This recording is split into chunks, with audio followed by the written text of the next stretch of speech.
50 ಕೋಟಿ ಕೊಟ್ಟು ಬಿಜೆಪಿ ಖರೀದಿ ಮಾಡಕಂತಾರ ತಮ್ಮ ಆರೋಪಕ್ಕೆ ಕಾಂಗ್ರೆಸ್ನಲ್ಲೇ ಆಫರ್ ಮಾಡಕಂತಾರ ಅನ್ನುವಂಥದ್ದನ್ನ ಬಿಜೆಪಿ ಬಿಜೆಪಿ ಹೇಳೋದನ್ನ ನನಗೆ ಕೇಳಕ್ಕೆ ನೀನೇ ಆಗ್ಬೇಕಾ? ಅಲ್ಲ, ನೀವೇ ನಿಮ್ಮ ಆರೋಪ ಅಲ್ಲ ಸರ್? ಕೇಳಪ್ಪ, ನನ್ನ ಆರೋಪ ಬೇರೆ. They have tried but failed. They have tried and failed. ಅದ್ ಬಿಟ್ಬಿಟ್ಟು ಈಗ ಅದಕ್ಕೆ ನನ್ನ ಮೇಲೆ ಸುಳ್ಳು ಕೇಸ್ ಹಾಕಕ್ಕೆ ಶುರು ಮಾಡಿದ್ದಾರೆ. ಸರ್, ಈಗ 40% ವಿಚಾರ ಈಗ ನೀವು ಹೇಳಿದ್ರೆ ಹೋಗ್ತೀವಿ, ಆದ್ರೆ ಸಾಕ್ಷಿ ಇಲ್ದೇನೆ ಆರೋಪ ಮಾಡ್ದಂಗೆ ಆಯ್ತಲ್ಲ ಸರ್? ಎಲ್ಲ ಒಂದ್ ಕಡೆ ಕೇಸ್ ಸ್ಟ್ಯಾಂಡ್ ಆಗ್ಲಿಲ್ಲ ಅಂದ್ರೆ ವಿತೌಟ್ ಸರಿಯಾದ ಒಂದು ಗಟ್ಟಿಯಾದಂತ ಸಾಕ್ಷಿಗಳು ಇಲ್ದೇನೆ ಆರೋಪ ಮಾಡಿ ನೀ ಲಾಯರಾ? ಅಲ್ಲ ಸರ್, ಕೇಳದೆ ಇಲ್ಲ. ಲಾಯರ್ ಏನಪ್ಪ? ಈಗ ಕಂಪ್ಲೇಂಟ್ ಕೊಟ್ಟಿರ್ತೀವಿ ಯಾವುದೋ ಒಂದು ಕ್ರಿಮಿನಲ್ ಕೇಸ್ಗೆ, ಆಗ ಸಾಕ್ಷಿಗಳನ್ನೂ ಒದಗಿಸಿರ್ತೀವಿ. ಆದರೆ ಆ ಸಾಕ್ಷಿನಲ್ಲಿ ಒಂದೊಂದು ಸಾರಿ ಡೌಟ್ ಬಂದ್ಬಿಡ್ತದೆ. ಆ ಡೌಟು ಬಂದಾಗ ಆ ಬೆನಿಫಿಟ್ ಆಫ್ ಡೌಟ್ಸ್ ಯಾರಿಗೂ ಹೋಗೋದು? ಅಪರಾಧಿಗಳಿಗೂ ಹೋಗ್ತದೆ, ಆರೋಪಿಗಳಿಗೂ ಹೋಗ್ತದೆ.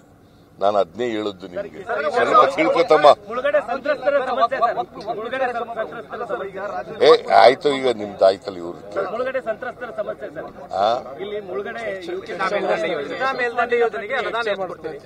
ಚರ್ಚೆ, ಅದ್ರ ಬಗ್ಗೆ ಚರ್ಚೆ ಮಾಡ್ತೀವಿ.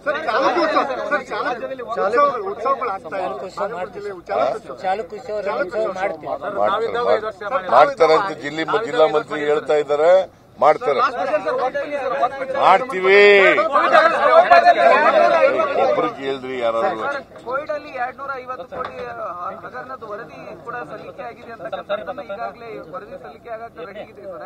ಆದ್ರೆ ನಾವು ಯಾವುದೇ ರೀತಿ ಕೋವಿಡ್ ಹಗರಣ ಮಾಡಿಲ್ಲ, ಕಿಟ್ಗಳಲ್ಲಿ ಯಾವುದೇ ರೀತಿ ಹಗರಣ ಆಗಿಲ್ಲ ಅಂತ. ಏನು ತಪ್ಪು ಮಾಡಿದವರು ನಾವು ತಪ್ಪು ಮಾಡಿದ್ದೀನಿ ಅಂತ ಒಪ್ಕೋತಾರ? ತಪ್ಪು ಮಾಡಿದವರು ತಪ್ಪು ಮಾಡಿದ್ದೀನಿ ನಾನು ಶಿಕ್ಷೆ ಕೊಡಿ ಅಂತ ಕೇಳ್ತಾರ? ತಾಳಪ್ಪ ತಮ್ಮ, ಇವ್ರು ಈ ಕಡೆ ಕೇಳ್ತಾ ಇದ್ದಾರೆ, ನೀನ್ ಮಧ್ಯದಲ್ಲಿ ಕೇಳ್ತಾರೆ. ಕೇಳಯ್ಯ. ಯಾವಾಗಲೂ ಈಗ ನಾನ್ ಮಾಡಿರೋದ? ನಾ ತನಿಖೆ ಮಾಡಿದ್ದೀನ? ಕಮಿಷನ್ ಮಾಡಿರೋದು ಮೈಕೆಲ್ ಕುನಾ ಅವರು ಕಮಿಷನ್ ಮಾಡಿರ್ತಕ್ಕಂಥದ್ದು. ಮೈಕೆಲ್ ಕುನಾ ಅವರು ಮಿಸ್ಅಪ್ರೋಪ್ರಿಯೇಷನ್ ಆಗಿದೆ ಅಂತ ವರದಿ ಕೊಟ್ಟಿದ್ದಾರೆ. ಅದನ್ನ ನಾವು ಎಕ್ಸಾಮಿನ್ ಮಾಡ್ತಾ ಇದ್ದೀವಿ, ಗೊತ್ತಾಯ್ತಾ? ಅದು ಎಕ್ಸಾಮಿನ್ ಮಾಡಿ ನಾವು SIT ಮಾಡಬೇಕಾ ಮಾಡಬಾರ್ದ ಅಂತ ಯೋಚನೆ ಮಾಡ್ತಾ ಇದ್ದೀವಿ.